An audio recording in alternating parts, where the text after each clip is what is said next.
მესამე წელი არის ხო აქ ის იყო რა ქვია ანტისანიტარია კერა შობის ღამეს ჯერ შობის ღამეს ამას თუ იზამდა ადამიანი მეიტანეს ეს ნაგავი დაყარეს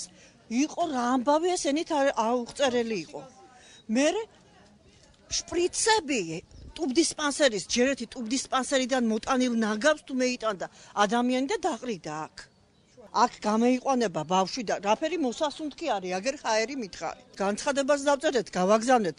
იმაში რა ქვია გამგეობაშიც და იმაშიც პრეზიდენტთანაც იმას თქვენით მაგრამ წერილი ალბათ არ მივიდა ადრესატამდე ჩვენ ვინ მოგვაქცევთ ყურადღებას შვილო ამ უბანში სადაც გაყვები ყველგანზის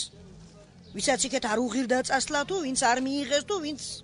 ვინც ალბათ ძალიან დიდი პროტესტი გამოხატა ამ ბაზრის დაკეტვის გამო იქ აღარ მიესრულებოდა იმას მხოლოდ ჩვენ გვაიძულებს რომ არ დავყაროთ არანაირი ნარჩენები აქ და არ იყოს ჩვენი ნარჩენები თუ არა იმის გარდა იქ რა ყრია იმაზე არ ამახვილებს არასოდეს ყურადღებას მარტო ჩვენზე აქ რომ მიზეზი იპოვონ ჩვენ დაყრილი ნაგავით რომ ჩვენ აგვაყენონ აქედან და აი ხო თქვენ ვალდებულობაში შედის ის რომ ბაზრის ანტისანიტარია მოისმოს კი მაგრამ იქ ახლა ნაგავი არ არის ნამდვილად და როგორ არ არის ნაგავი იქ ნაგავია ჩვენ კადრები ყავს არა შეიძლება რაღაც ვიღაც მოსახლეობამ დაყარა მაგრამ ამბრად არ არის ეს მოსახლეობის და შემოსაზღვრული ტერიტორია იქ ადამიანი ვერ შევა და ვერ დაგხსნას არ არის მას მიმდინარეობს სარემონტო სამუშაოები არ არაფერი კეთდება როგორ არაფერი არ კეთდება თქვენ თუ ოზურგეთელი ხარ ნახავდით